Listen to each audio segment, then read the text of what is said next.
Será que Cuba cai antes da Venezuela? Essa é uma pergunta que muita gente tem feito, porque, olha, enquanto os olhos do mundo se voltam para a Venezuela, tem uma crise gravíssima, talvez a pior da história, acontecendo ali do lado, em Cuba. O povo está realmente no limite. Então, nesta análise aqui do cenário mundial, a gente vai mergulhar fundo nos fatores que levaram a ilha a este ponto crítico e, claro, o que isso tudo pode significar para o futuro. Para a gente ter uma noção do que está acontecendo em Cuba hoje, a primeira coisa é entender o nível de desespero. É uma situação tão extrema que as pessoas se agarram a qualquer promessa, por mais improvável que pareça. Essa frase aqui resume tudo, né? Os cubanos se agarram a qualquer raio de esperança, mesmo que seja um boato. É pesado.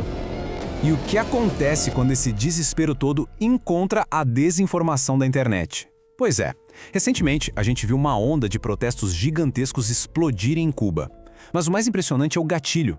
Não foi uma nova lei, não foi uma decisão do governo, não. Acredite se quiser, tudo começou com uma postagem falsa, uma fake news que veio lá da Espanha. Olha que loucura, começou a rodar nas redes sociais um boato de que a ajuda humanitária seria distribuída em hotéis por todo o país. A reação? Imediata. Multidões de pessoas desesperadas correram para os locais só para descobrir que era mentira. O vexame foi tanto que o próprio regime teve que vir a público desmentir, mas aí já era tarde. Esse episódio bizarro serviu para escancarar duas verdades brutais: o desespero absoluto da população e a total incapacidade do governo de oferecer qualquer ajuda. E quando a gente fala em desespero, não é força de expressão não. Circularam imagens de cubanos correndo atrás de um caminhão de arroz. Pensa nisso. Não é apenas sobre pobreza, é sobre uma luta diária, desesperada por comida, por qualquer coisa que se possa consumir. É a imagem mais crua da fome. Ok, mas como se chegou a esse ponto? O boato e a perseguição ao caminhão de arroz são apenas sintomas. Agora vamos analisar as causas profundas que criaram esta tempestade perfeita, que está levando a nação à beira do colapso. O epicentro da crise é a energia, ou melhor, a falta dela. Tenta imaginar o que é viver com apagões que duram até 20 horas por dia. Não é só um inconveniente, é uma paralisia completa da vida cotidiana. E essa falta de energia cria um efeito dominó que é simplesmente devastador. Pensa bem, sem eletricidade, a comida apodrece nos refrigeradores. Hospitais não podem fazer cirurgias. O transporte para por falta de combustível. A infraestrutura básica simplesmente desliga, fazendo Cuba regredir décadas em questão de meses.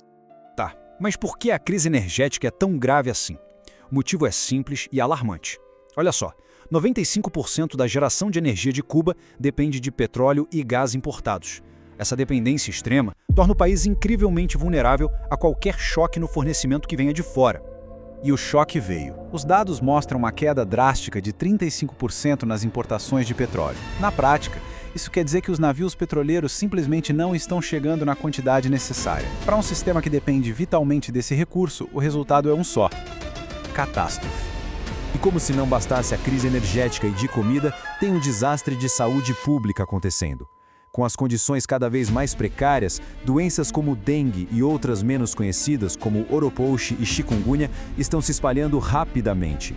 São milhares de novos casos toda semana, e o número de mortes está crescendo.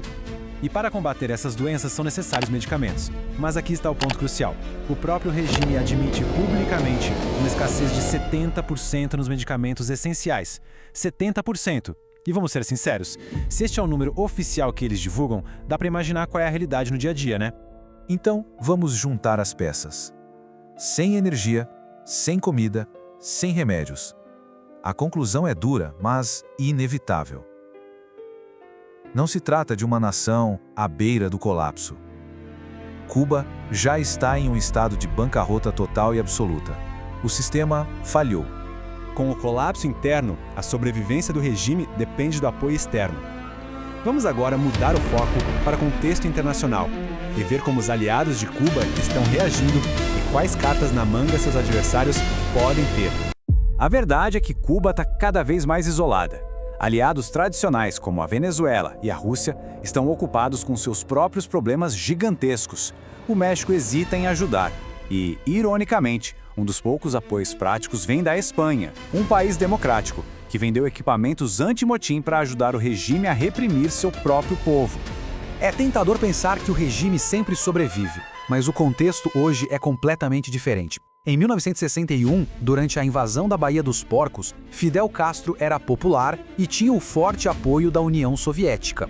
Hoje o regime é odiado, os aliados desapareceram e os Estados Unidos têm ferramentas muito mais poderosas do que uma invasão militar que deu errado. E qual é a ferramenta mais poderosa? O dinheiro. As remessas enviadas por cubanos no exterior somam mais de 2 bilhões de dólares por ano. Para colocar em perspectiva, o salário médio na ilha é de apenas 17 dólares por mês. Esse dinheiro é uma linha de vida crucial para a população e, indiretamente, para o regime. Isso nos leva a uma questão estratégica. Poderiam os Estados Unidos cortar essa tábua de salvação financeira? Já fizeram isso antes, com o argumento de que o dinheiro financia a ditadura.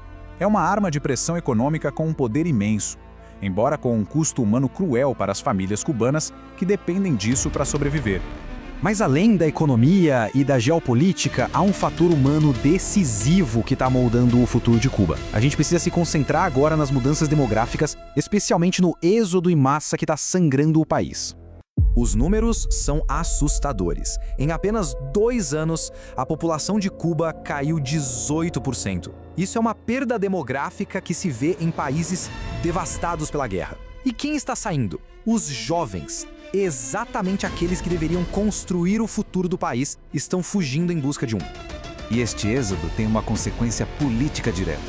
Ele funciona como uma válvula de escape para o regime. Ao permitir que os mais descontentes saiam, o regime se livra de potenciais líderes da oposição. O resultado é uma resistência interna fraca, fragmentada e sem uma figura unificadora que possa liderar uma mudança. Então, juntando todos esses elementos, colapso interno, isolamento externo e um êxodo massivo, o que o futuro reserva para Cuba? Vamos analisar os cenários mais prováveis para o que pode acontecer a seguir. Muitos analistas concordam que o ponto de inflexão mais provável será um evento biológico inevitável, a morte de Raul Castro. Aos 94 anos, ele é o último estandarte da velha guarda revolucionária. Sua morte pode desencadear uma luta pelo poder e quebrar a coesão do regime. Após esse evento, 3 caminhos principais se apresentam. O primeiro é a continuidade, onde a estrutura de poder se mantém. O segundo, mais otimista, é uma transição para a democracia, impulsionada de dentro com ajuda externa. E o terceiro, o cenário mais sombrio, é o caos total, com o país se fragmentando em uma luta entre diferentes facções pelo poder. E isso nos traz de volta à nossa pergunta inicial. O regime cubano nunca esteve tão fraco, seus aliados nunca estiveram tão distantes e seu povo nunca esteve tão desesperado. As peças para uma mudança drástica estão todas no tabuleiro. A questão agora não é tanto se, mas quando elas vão cair. E se isso acontecerá antes do colapso de seu aliado em Caracas. O relógio está correndo.